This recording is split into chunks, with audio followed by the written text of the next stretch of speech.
The Novice by Taran Matharu. Read to you by Justin James.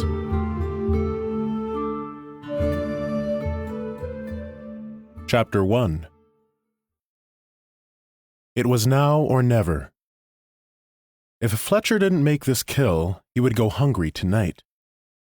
Dusk was fast approaching, and he was already running late. He needed to make his way back to the village soon, or the gates would close. If that happened, he would either have to bribe the guards with money he didn't have, or take his chances in the woods overnight. The young elk had just finished rubbing its antlers against a tall pine, scraping the soft velvet that coated them to leave the sharp tines beneath. From its small size and stature, Fletcher could tell it was just a juvenile, sporting its first set of antlers. It was a fine specimen, with glossy fur and bright, intelligent eyes. Fletcher felt almost ashamed to hunt such a majestic creature, yet he was already adding up its value in his head. The thick coat would do well when the fur traders came by, especially as it was now winter. It would probably make at least 5 shillings. The antlers were in good condition. If a little small, they might fetch 4 shillings if he was lucky. It was the meat he craved the most. Gamey red venison that would drip sizzling fat into his cooking fire. A thick mist hung heavy in the air, coating Fletcher in a thin layer of dew. The forest was unusually still. Normally, the wind rattled the branches, allowing him to stalk through the undergrowth unheard. Now he barely allowed himself to breathe. He unslung his bow and knocked an arrow to it. It was his best arrow, the shaft straight and true, the fletching from good goose feathers rather than the cheap turkey feathers he bought in the market. He took a shallow breath and drew back on the bowstring. It was slippery on his fingers. He had coated it in goose fat to protect it from the moisture in the air. The point swam in and out of focus as he centered it on the elk. Fletcher was crouched a good 100 feet away, hidden in the tall grass. A difficult shot, but the lack of wind brought its own rewards. No gust to jar the arrow in its flight.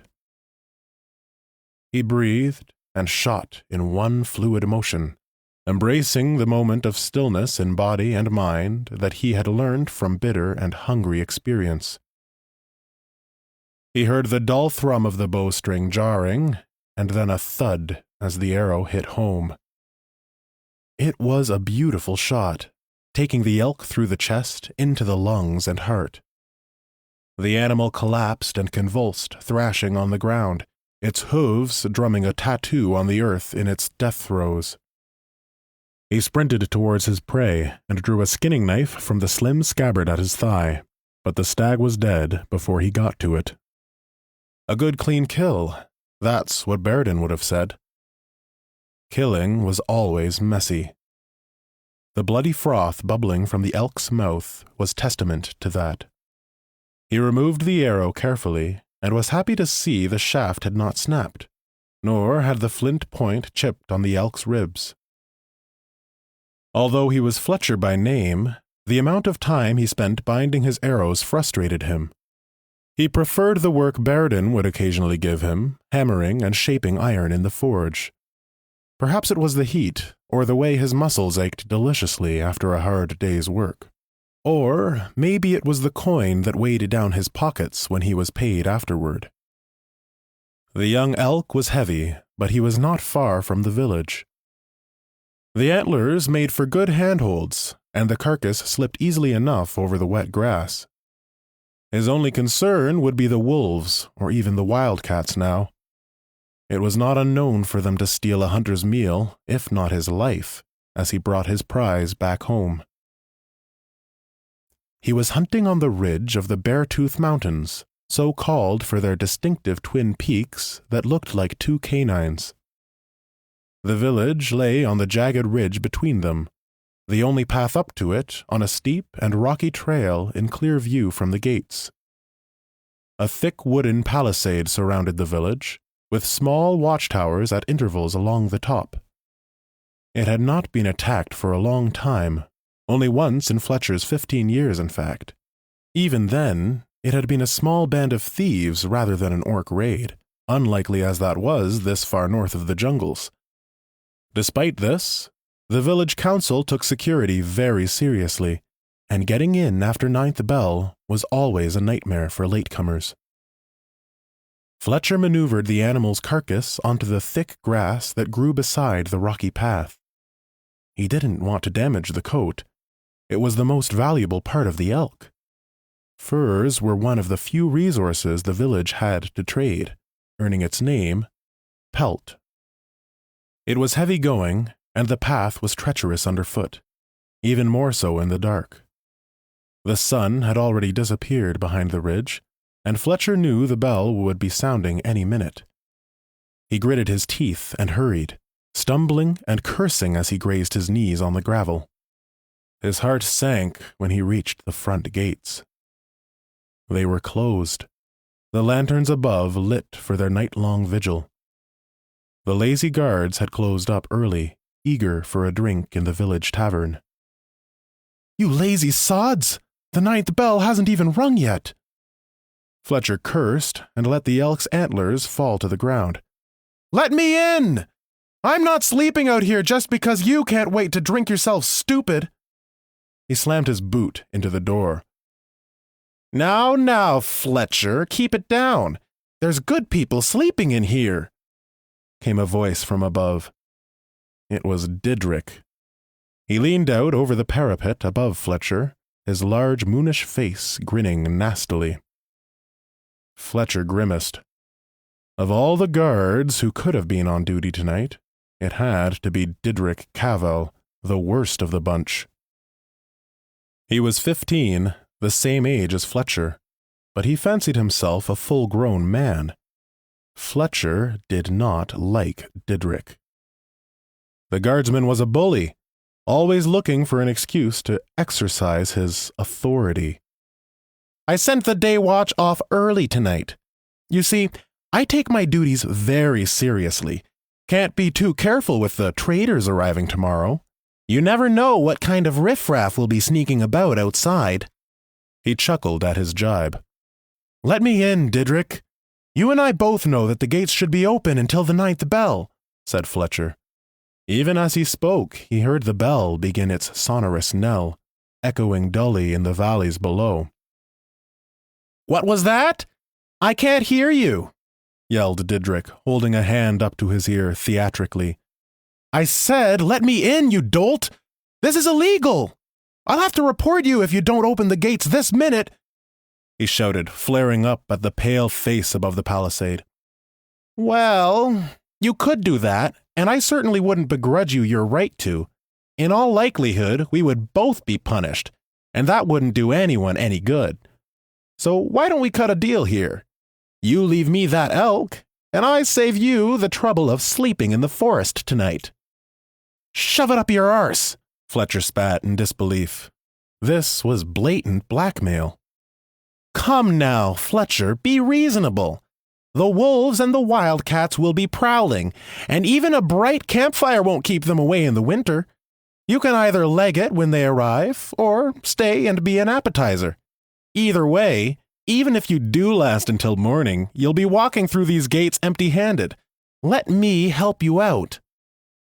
Didrik's voice was almost friendly, as if he was doing Fletcher a favor. Fletcher's face burned red. This was beyond anything he had experienced before. Unfairness was common in Pelt, and Fletcher had long ago accepted that in a world of haves and have-nots, he was definitely the latter.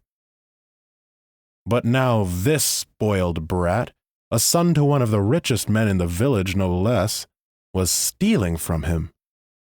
"Is that it then?" Fletcher asked, his voice low and angry. "You think you're very clever, don't you?" "It's just the logical conclusion to a situation in which I happen to be the beneficiary," Didrik said, flicking his blonde fringe from his eyes. It was well known that Didrik was privately tutored, flaunting his education with flowery speech. It was his father's hope that he would one day be a judge, eventually going to a law house in one of the larger cities in Homenum. "You forgot one thing," Fletcher growled. "I would much rather sleep out in the woods than watch you take my kill." "Ha! I think I'll call your bluff. I've a long night ahead of me. It'll be fun to watch you try and fend off the wolves," Didrik said with a laugh. Fletcher knew Didrik was baiting him, but it didn't stop his blood boiling. He gulped the anger down, but it still simmered at the back of his mind. "I won't give you the elk. There's 5 shillings in the fur alone, and the meat will be worth another 3. Just let me in, and I'll forget about reporting you. We can put this whole thing behind us," Fletcher suggested, swallowing his pride with difficulty. "I'll tell you what. I can't come away completely empty-handed. That wouldn't do now, would it? But since I'm feeling generous, if you give me those antlers you neglected to mention, I'll call it a night, and we can both get what we want." Fletcher stiffened at the nerve of the suggestion. He struggled for a moment, and then let it go. 4 shillings were worth a night in his own bed, and to Didrik it was nothing but pocket change. He groaned and took out his skinning knife. It was razor sharp, but it was not designed for cutting through antlers. He hated to mutilate the elk, but he would have to take its head. A minute later, with some sawing at the vertebrae, the head was in his hands, dripping blood all over his moccasins. He grimaced and held it up for Didrik to see. "All right, Didrik, come and get it," Fletcher said, brandishing the grisly trophy. "Throw it up here," said Didrik. "I don't trust you to hand it over." "What?" cried Fletcher in disbelief.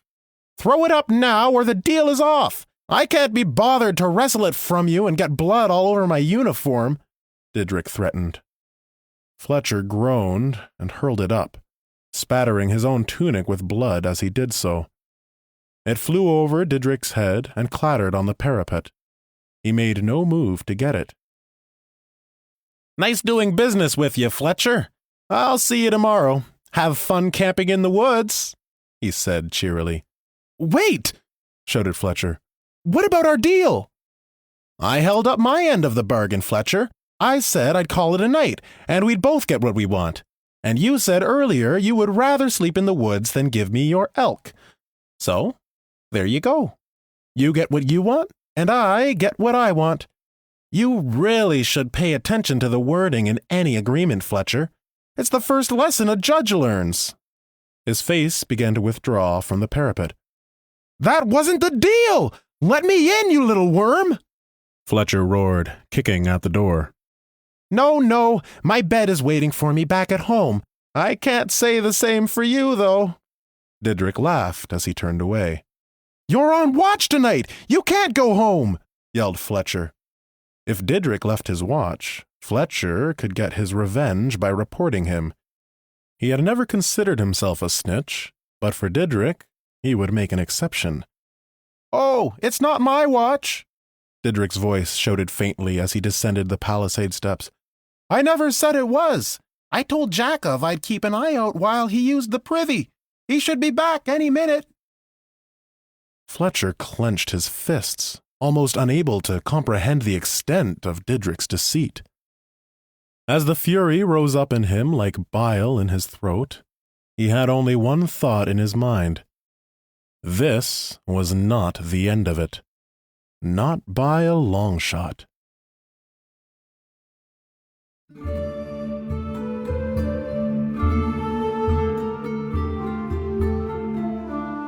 Hey, this is Justin James. If you have enjoyed this story and would like to read more of The Novice by Taran Matharu, please follow the links in the description below to his Wattpad and Twitter pages. To hear more of my narrations, be sure to subscribe to this YouTube channel. Thanks for listening.